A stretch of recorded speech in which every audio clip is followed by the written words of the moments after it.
આપણી માએ આપણને કેડીમાં ફેરાય બિહાર છે ખોળામાં બેહીને ખવડાવશે પણ જો મોટા થયા ને તો કેડીમાંથી ઉતરી દે એટલે ખૂબ નાના બનજો આપણી ભારતની ભૂમિમાં તમામ સંતો જે શબ્દો પીરસે છે ને એ શબ્દો કોઈ પ્રેમ વડે બધું ભેળું કરવાનું કરો સનાતન ધર્મને આપણી ભારત ભૂમિમાં ના તૂટે એવું કહે કે આપણે બધા ભેળા થઈને કરો આપણે અંદર અંદર કોઈ ઝઘડવાનું નહીં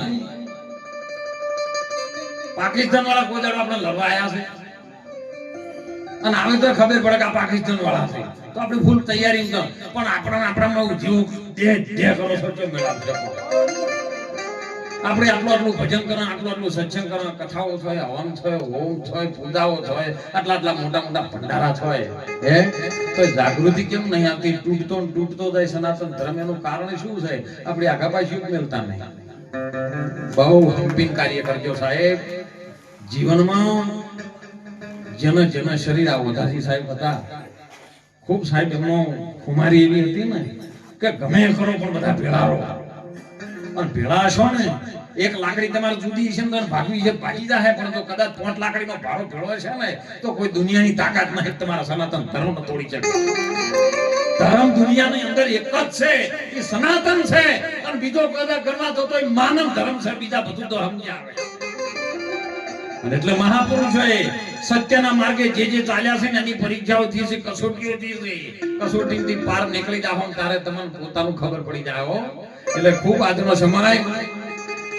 સાહેબ બધા સંતોએ પોતપોતાનો મત રજૂ કર્યો છે એ મતની અંદર તમને જે ફાવે પણ બધા ભેળા મળીને કઈ સનાતન ધર્મને મજબૂત કરવાની જડ મજબૂત કરજો સાહેબ સુગંધની તને ખબર ના હોય તો ફૂલડાને તું તોડતો ના એ પોણી ની પોય તો ચાલશે પણ ઉગતો મૂળને ઉખાડતો ના સુરવીરને જોઈ લે પાણિયા કાયર થઈને ભાગીશ ના કાયરપણાની વાતો કરીને બીજાને તું બીવરાઈશ ના અને એ જ વાત આપણા સંતો દરેક કરી રહ્યા છે એ વાતને ખૂબ ધ્યાનમાં લેજો ખૂબ હળી મળીને રહેજો પ્રેમથી નારી શક્તિને ખૂબ વંદન કરું છું આપ જો હોય ભેગા કરવો હોય ને તો જેના ઘરમાં નારી શક્તિનો એક મત થતું હોય ને તો તમે ચાપોણી કરી શકો તમે આટલા બધા સંતોને ભેગા કરી શકો ખૂબ હમણાં વાત કરી કે નર નારીનો હોય એક મતું સ્વર્ગાપુરમાં થાય અને જો હરિચંદ્ર અને તારાપતિનું એક મતું થયું ભગવાન ના આવવું પડ્યું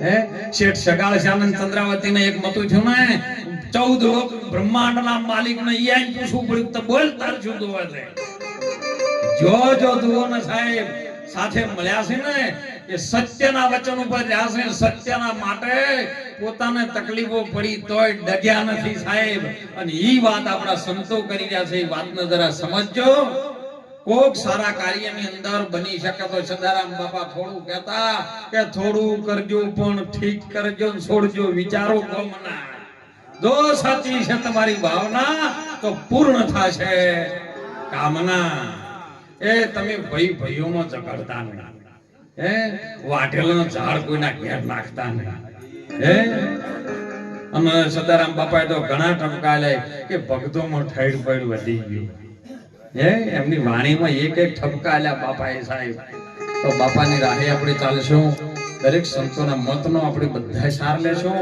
જીવનની અંદર દીકરીઓને ખૂબ ભણાવજો દીકરાઓને ખૂબ ભણાવજો માતા પિતાની ખૂબ સેવા કરજો દરેકના જીવનમાં કંઈક ને કંઈક શંભુજી નિયમ તો હોવો જોઈએ નિયમનો સંયમ ના હોય ને તો ભજન થાય એવું નથી ટૂંકું એક દ્રષ્ટાંત કરીને આપણે વાણીને વિરામ કરીશું કારણ કે આપણે બાપાના સત્સંગનો આવું કીધું ને એટલે એક શેઠાણીને ભક્તિમાં રોજ જોય અને એક દાડો એમ થયું કે શેઠાણી કે હું એટલું ભજન કરું શેઠ કેમ આવતા નહીં આખું ગામ કે શેઠાણી તમે આવો છો શેઠ તો આવતા જ નહીં દુકાન મેલી એટલે આ ઘેર આવીને કીધું કે શેઠ હવે આખું ગામ તમને કે કરે છે તમે કોક દાડો તો ભજનમાં કોક નેમ લ્યો કે કોક દાડો 5 મિનિટ આઈને બેહો એવું નેમ લ્યો શેઠકી આપણને ફાવે નહીં શેઠાણી કે તમારે નેમ લેવું પડશે ને ગોમ રોજ મને ઠપકો આલે છે ગોમનો શેઠ હું આપણે અને જો તમે આ કદાચ નેમ ના લ્યો તો સવારે તમને ચા નહીં મળે ભાખરી નહીં મળે બપોરે જમવા નહીં મળે એટલે શેઠ ફસાણા કે મારું મોટું જો નેમ ના લ્યું તો ઘરવાળી કહેવાય કોઈ હાલે એમ નહીં.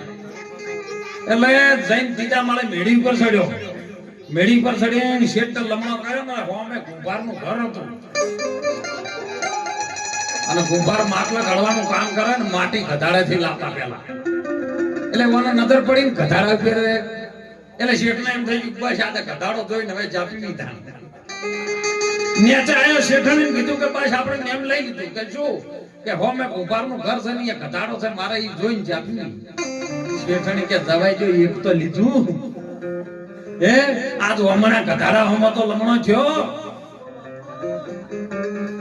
15 દાડા 20 દાડા મહિનો નીકળી ગયો. રોજ ગધાડાનું મોઢું જોવે નેચે શેઠણી પછી ચા લઈ. એક દાડો સમયને કાળચક્ર એવું ચાલ્યું ને આર્યા થોડાક મોડા ઉઠ્યા અને પેલો ગધાડો લઈને માટી લેવા નીકળી ગયો. એટલે આર્યો મેડી પર ચડે લમણો કર્યો. ગધાડો દેખાણો નહીં. દોડ આવ્યો કુંભારના તો ગયો. એમના ઘેરથી હતા પૂછ્યું કે ચઈ ગયા ભાઈ કે તો આજ માટી લેવા ગયા છે કે ગધાડો લઈને જશે. પણ કે છે શું કે કશું ને હવે કેવી રીતે હું તમારા ગધાડાને મોઢું જોઈને ચાપી દઉં. દોડ્યો પાછળ કે ચમણા ગયા કે આ બાજુ ઉગમણા ગયા. અરે ચીડી ચીડી દોડ્યો. હવે પેલો જે કુંભાર માટી ખોદતો હતો ખોણની અંદરથી હોના સિક્કાનો ભરેલો રોણી સિક્કાના રૂપિયા એક સરૂમાં મળ્યા અને હીરો સાફ કરીને બહાર કાઢતો હતો અને ગધાડો બાજુમાં ઊભો હતો. અને શેઠને આટલું ને થોડુંક બે રાશવા જેવું શેઠું રહી ગયું અને અનેક ગધાડાને જોઈ લીધું કે જોઈ ગયો. પેલો બેઠો બેઠો નેતા ગભરાનો મારો ગોઠો મોનો નામો ના રોણી સિક્કાના રૂપિયા પાડી ગયો છે. કે શેઠ ઉભારો કે ના જોઈ ગયો. આરો ચીડે નાઠો ને શેઠને પકડ્યા. એ શેઠો માઓ ભજા બે બોલશો ને તમારી મારી બેની ચૂપ રાખો. આવો નજીક આયા ને અડધો સરું એને એટલે બોલ્યો અડધા તમારા ને અડધા મારા. પણ કોઈ કહેતા નહીં જોઈ ગયા ભલે જોઈ ગયા. શેઠ હોશિયાર હતો સાહેબ કે મારું મોટું એક ગધાડાનું મોઢું જોવાથી કદાચ જો રોણી સિક્કાના રૂપિયા આવતા હોય તો સંતોના દર્શન થી દેવી દેવતાના મંદિર થી કોઈ ભગવાનના મંદિરે જવાથી તમારું શું કલ્યાણ થાય તમે વિચાર્યું થાય. તમે કહો છો કે મને બધા નડે છે હવાર કોમ ના થાય ને બફરી કોકનું આગા પાછું તમારે થાય ને એટલે તમે કહો મારું મોઢું આજ તો કોનું મોઢું જોયું તું દાડો હારો ના જો. હાથ જોડીને ચેલેન્જ કરીને કહું છું કે તમારે રોજ તમે પથારીમાં જઈને હુઈ રહો ને આવડું દર્પણ તમારા પથારીમાં રાખજો. સવારે વહેલા ઉઠીને તમારે જો જવાનું હોય પહેલું મોઢું તમારું જોઈ લેવાનું અને પછી આખો દાડી તમને ચમચમ થાય છે પછી હોજે આઈ કહેજો કે મારું મોઢું જોવાથી મને ચમચ્યું છે. બસ હળી મળીને ભજન કરજો. ગુરુ મહારાજનું ખૂબ સ્મરણ કરજો. દેવી દેવતાના મંદિરે જઈને કંઈક જીવનની અંદર શાંતિ પામજો સાહેબ. મંદિરે જજો હો. મંદિરે જવાથી કંઈક મન પૂણું પડશે ને ઠેકાણા આવશે ને તો તમે ગરમ થાહે તો ગાહ મારીને ઘાટ કરવો છે એવો કરી શકતો નહીં કરી. માટે દરેક સંતોના મતથી સર્વે સંતોના ચરણમાં વંદન કરી મારી વાણીને વિરામ કરું. બોલો સદગુરુ ભગવાન કી ગરવા ગિરનારી મહારાજ કી સદારામ